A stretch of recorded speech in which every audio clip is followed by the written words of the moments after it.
PM Modi ने corona काल में 9वीं बार देश को संबोधित किया। 2 बड़े ऐलान किए। कहा 18 साल से ऊपर के सभी लोगों को फ्री वैक्सीन लगेगी। इस साल दिवाली तक गरीबों को मुफ्त राशन मिलेगा।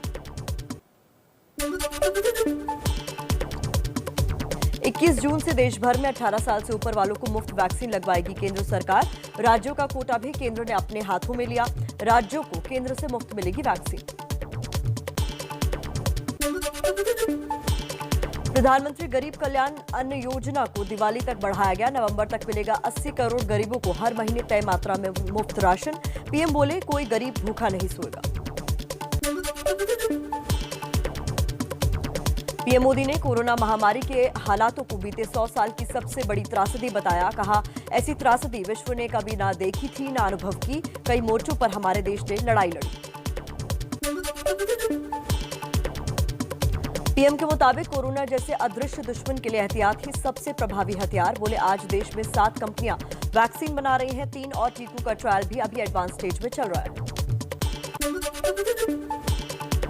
पीएम मोदी ने बच्चों के स्वास्थ्य को लेकर चिंता जाहिर करते हुए देश को यह भी बताया कि बच्चों के लिए नेजल वैक्सीन का ट्रायल जारी है। कहा ट्रायल सफल रहा तो वैक्सीनेशन अभियान को मिलेगी और तेजी। अपने संबोधन में पीएम मोदी ने अफवाहों से सतर्क रहने की भी देशवासियों से अपील की। कहा जो लोग ऐसा कर रहे हैं वो देश के लोगों के साथ खिलवाड़ कर रहे हैं। पीएम मोदी के ऐलान पर गृह मंत्री अमित शाह ने कहा ये देश को कोरोना मुक्त बनाने की दिशा में महत्वपूर्ण कदम। बीजेपी अध्यक्ष जेपी नड्डा बोले कोरोना के खिलाफ लड़ाई में हर देशवासी के साथ सरकार। फ्री वैक्सीनेशन के ऐलान का कई राज्यों ने स्वागत किया। पंजाब के सीएम कैप्टन अमरिंदर सिंह ने पीएम मोदी को धन्यवाद दिया। कहा मैंने पीएम और स्वास्थ्य मंत्री को चिट्ठी लिखी थी। फ्री वैक्सीनेशन के ऐलान पर केरल के सीएम ने पीएम मोदी की तारीफ की। बोले पीएम का इस समय लिया गया फैसला वक्त की मांग, हम इसका स्वागत करते हैं। पीएम मोदी के बड़े ऐलान पर विपक्ष का पलटवार। कांग्रेस, लेफ्ट और आम आदमी पार्टी सबने कहा सुप्रीम कोर्ट के दबाव में केंद्र ने बदली वैक्सीन नीति। राज्यों ने कभी नहीं की थी कोई मांग। पीएम मोदी के ऐलान के बाद राहुल गांधी ने ट्वीट कर सवाल पूछा सभी को जब वैक्सीन फ्री देंगे तो निजी अस्पताल चार्ज क्यों लेंगे। सुरजेवाला बोले प्रधानमंत्री अपने मुंह मियां मिट्ठू बन रहे। दिल्ली के डिप्टी सीएम मनीष सिसोदिया बोले सुप्रीम कोर्ट का आभार। सुप्रीम कोर्ट के दखल के बाद देश में सभी को मुफ्त वैक्सीन मिलेगी, लेकिन केंद्र सरकार चाहती तो बहुत पहले ये कर सकती थी। वैक्सीनेशन की नई पॉलिसी पर बंगाल की सीएम ममता बनर्जी बोली जो मैंने फरवरी में कहा था उसे मानने में पीएम मोदी को लग गए 4 महीने। आखिरकार उन्हें हमारी सुननी पड़ी। वैक्सीनेशन पर पीएम मोदी के ऐलान पर असदुद्दीन ओवैसी का भी बयान आया। कहा पीएम ने अपना और जनता का समय खराब किया। सुप्रीम कोर्ट के दबाव में मोदी ने यू टर्न लिया। वैक्सीनेशन पर फैसले के पीछे सुप्रीम कोर्ट और विपक्ष के दबाव की बात पर भारत सरकार के सूत्रों ने कहा 1 जून को पीएम मोदी के सामने सेंट्रलाइज्ड फ्री वैक्सीनेशन का प्लान पेश हुआ था, तभी सैद्धांतिक मंजूरी दे दी गई थी। देश में कोरोना टीकाकरण की मुहिम ने पकड़ी रफ्तार। 24 घंटे में 31 लाख लोगों को लगी वैक्सीन। इसी के साथ अब तक 23 करोड़ 60 लाख लोगों को लगी वैक्सीन। देश में 61 दिन बाद कोरोना के सबसे कम मामले। 24 घंटे में 1,06,36 नए मामले मिले। 2,427 मरीजों की मौत। एक्टिव केस घटकर 14 लाख के पास पहुंचे। पश्चिम बंगाल में भी 10वीं और 12वीं की राज्य बोर्ड की परीक्षा कोरोना की वजह से रद्द। सीएम ममता ने ऐलान किया छात्रों और अभिभावकों से राय के आधार पर फैसला लिया गया। पंजाब में 15 जून तक बढ़ा लॉकडाउन, लेकिन कुछ शर्तों के साथ अब छूट ज्यादा। दुकानें शाम 6 बजे तक खुल सकेंगी। जिम और रेस्टोरेंट 50% क्षमता के साथ खुलेंगे। नाइट कर्फ्यू और संडे कर्फ्यू जारी रहेगा। आंध्र प्रदेश में लॉकडाउन 20 जून तक बढ़ाया गया। सुबह 6 बजे से दोपहर 2 बजे तक कर्फ्यू में छूट। केरल में 16 जून तक बढ़ा लॉकडाउन। 12 और 13 जून को सख्त लॉकडाउन रहेगा। दिल्ली में आज पीएम मोदी से मिलेंगे महाराष्ट्र के सीएम उद्धव ठाकरे। मराठा आरक्षण और ताउते तूफान समेत कई मुद्दों पर चर्चा होगी। उद्धव की अगुवाई में प्रतिनिधिमंडल सुबह 11 बजे मुलाकात करेगा। पीएम मोदी और सीएम उद्धव की मुलाकात से पहले एनसीपी चीफ शरद पवार ने कल शाम मुंबई में उद्धव से उनके सरकारी बंगले पर मुलाकात की। सूत्रों के मुताबिक मराठा आरक्षण को लेकर ही हुई बात।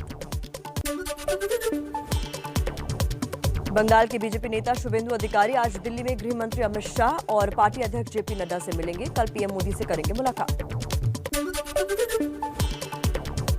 बंगाल की सीएम ममता बनर्जी ने राज्यपाल से राजभवन जाकर की मुलाकात। राज्यपाल जगदीप धनखड़ ने कानून व्यवस्था पर मुख्य सचिव को तलब किया था। यूपी के औरैया से समाजवादी पार्टी के नेता धर्मेंद्र यादव ने जेल से छूटने पर दर्जनों गाड़ियों का जुलूस निकाला। गिरफ्तारी के लिए पुलिस मार रही है छापे। अब तक पार्टी ने नहीं की कोई कार्रवाई। और चलिए आगे बढ़ते हैं, कुछ और खबरें देख लेते हैं फटाफट अंदाज में।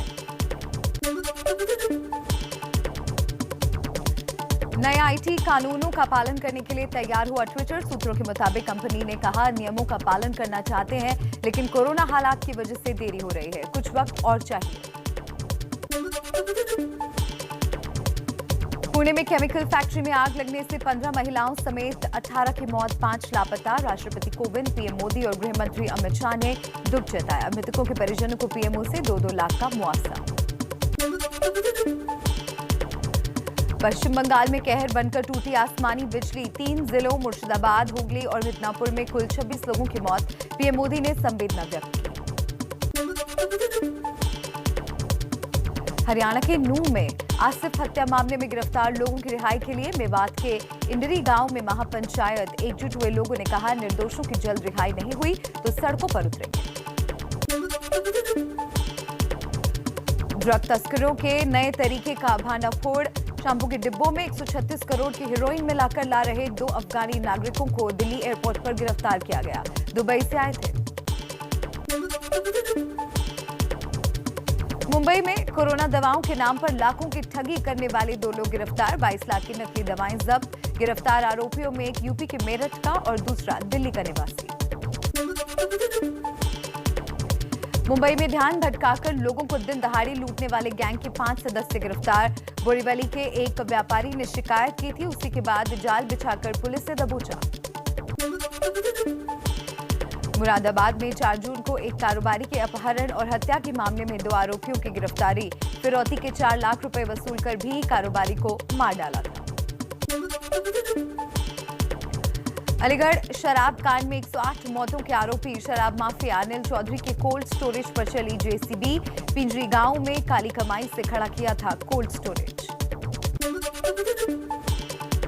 बिहार के समस्तीपुर में पूर्व जेडीयू सांसद अश्वमेघ देवी के भाई को बाइक सवार अपराधियों ने दिन दहाड़े गोलियों से भूना। बैंक से निकाले 5 लाख रुपए भी लूटे।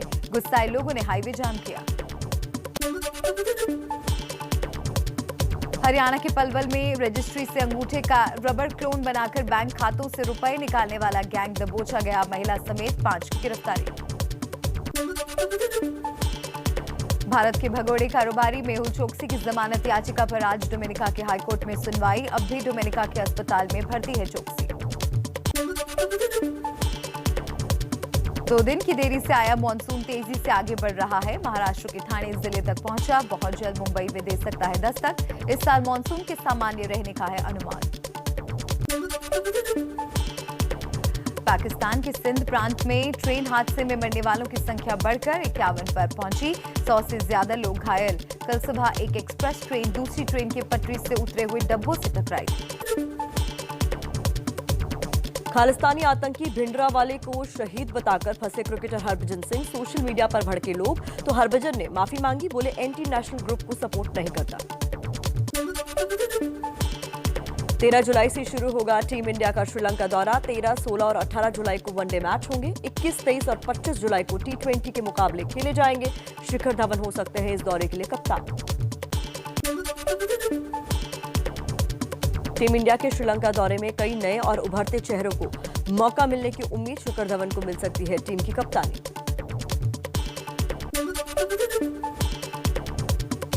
यूएई में 19 सितंबर से खेले जाएंगे आईपीएल 2021 के बचे हुए मैच। 15 अक्टूबर को होगा फाइनल। विदेशी खिलाड़ियों के खेलने को लेकर बीसीसीआई की बाकी क्रिकेट बोर्ड से बातचीत जारी। इंटरनेशनल क्रिकेट से इंग्लैंड के गेंदबाज ओली रॉबिन्सन के निलंबन से हैरान टीम इंडिया के स्पिनर अश्विन। बोले ये दिखाता है कि सोशल मीडिया पर भविष्य में क्या कुछ हो सकता है। कप्तान सुनील छेत्री ने 2 शानदार गोल की बदौलत भारत ने बांग्लादेश को 2-0 से हराया। फीफा वर्ल्ड कप क्वालिफायर्स में 20 साल बाद विदेश में जीत दर्ज की। फ्रेंच ओपन में रोहन बोपन्ना की हार के साथ टूर्नामेंट में भारत की चुनौती खत्म। डबल्स मुकाबले में रोहन और कुगोर की जोड़ी क्वार्टर फाइनल में स्पेन की जोड़ी से हारी।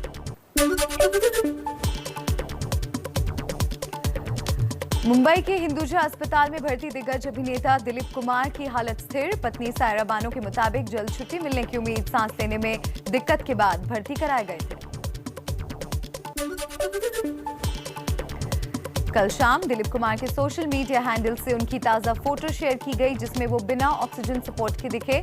पत्नी सायरा भी तस्वीर में दिलीप के साथ थी।